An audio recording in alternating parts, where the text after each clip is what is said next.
Welcome, everyone, to Tech Talk Central. I'm Nathan. And I'm Sarah. And today we're getting into something a lot of you have probably been thinking about if you're looking at open-ear audio. That's right. It's the Bose Ultra Open Earbuds versus the SHOKZ new OpenFit 2, two really popular choices. Exactly. Both promise you can listen to music or podcasts, but still hear the world around you, for safety or just awareness. But they go about it quite differently. We've dug into the specs, user reviews, all that good stuff. So our goal here is to kind of lay out the key differences, help you figure out which one might actually be the better fit for you. Let's jump in. Okay, let's start with the Bose, the Ultra Open Earbuds. Pricey, right?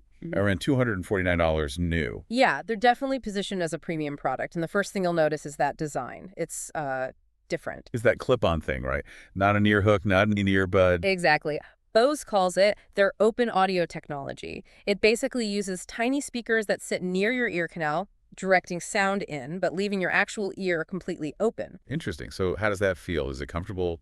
User feedback seems pretty positive on that front. Generally, yes. People seem to really like the innovative design. They say it's light, has a sort of light-as-air grip, as Bose puts it, stays put, even for folks with smaller ears. Okay. And it's mostly okay with piercings, though maybe not a conch piercing. That might get in the way. Designed for all-day wear, really.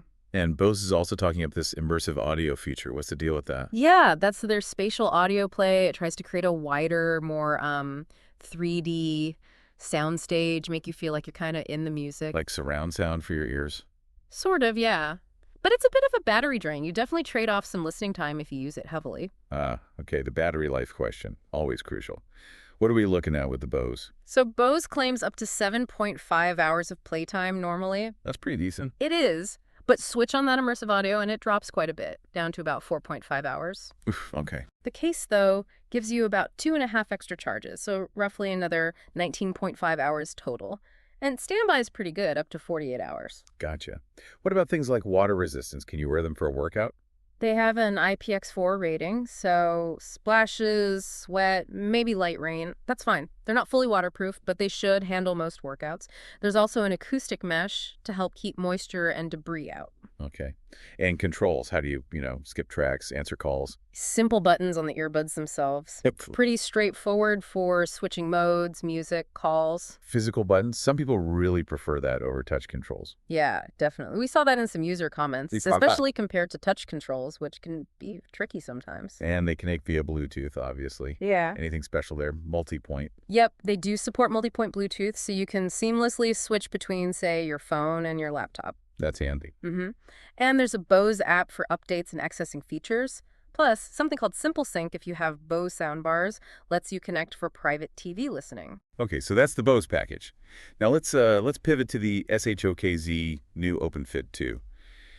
Price is lower here, right? Around $180. Yeah, significantly less expensive. $70 cheaper than the Bose, which is a big factor for many. And the design is more traditional for open ear with the ear hooks. Right, a more familiar approach. They focus on being super light, just under 10 grams per side, and use this flexible Nati alloy, that's nickel titanium, in the ear hook so it molds comfortably. Comfort seems to be a big win for SHOKZ too, based on feedback. Absolutely. People consistently say they're incredibly comfortable. You barely notice them, even with glasses on.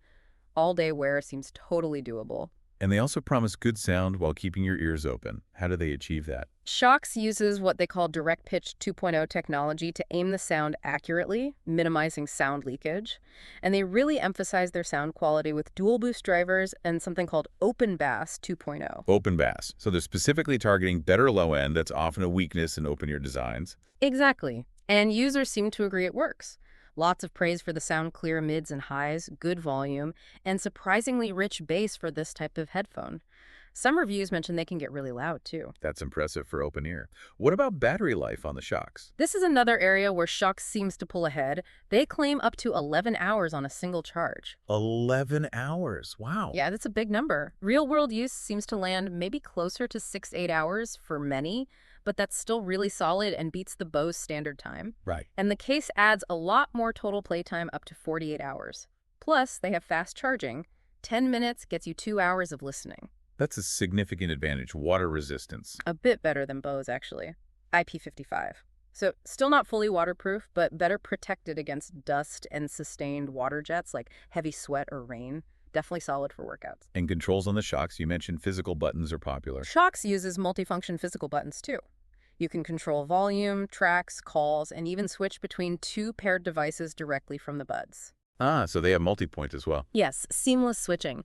And users really seem to appreciate the tactile feel and reliability of the physical buttons, especially, again, if your hands are sweaty during exercise. Makes sense. And SHOKZ has an app too. Yep, the SHOKZ app lets you customize controls, mess with EQ modes, and it has a Find My Earbuds feature, which is always nice to have.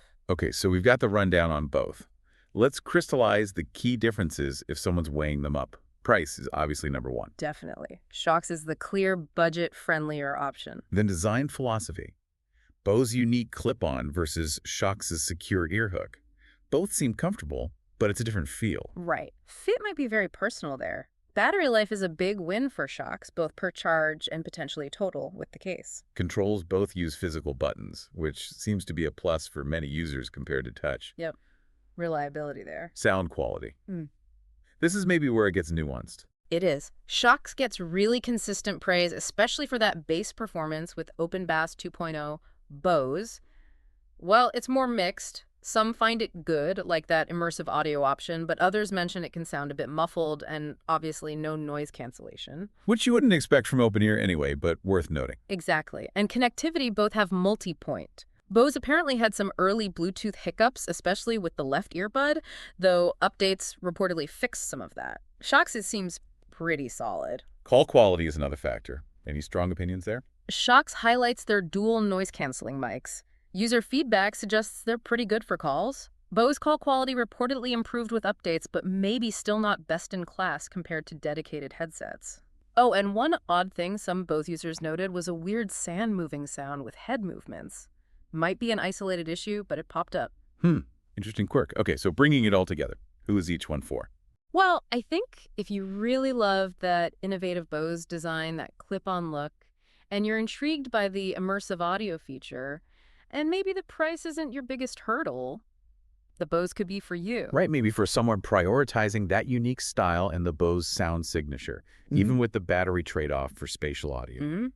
But if your priorities lean towards maximum battery life, a really secure fit, especially for exercise, excellent overall sound quality with noticeable bass for open ear, and you want to save a decent chunk of cash. Then the SHOKZ OpenFit 2 looks really compelling. Yeah, they seem to hit a real sweet spot for value and performance based on user feedback. Many feel they punch well above their weight for the price. So as always, it really comes down to what you prioritize. Your budget, how you'll use them, what kind of sound you prefer. Absolutely. No single best for everyone. Hopefully, laying out these differences helps you make that choice. Great stuff. Thanks everyone for joining us for the deep dive here on Tech Talk Central, comparing the Bose Ultra Open Earbuds and the SHOKZ new OpenFit 2. Definitely consider your main use case workouts, all-day wear, music-focused calls. That'll guide you. And hey, to find the latest prices and maybe snag a deal on either of these, be sure to check out the links we've put in the description below. And if this comparison helped you out, we'd love it if you'd subscribe to the channel for more tech breakdowns and deep dives like this one. Thanks for listening.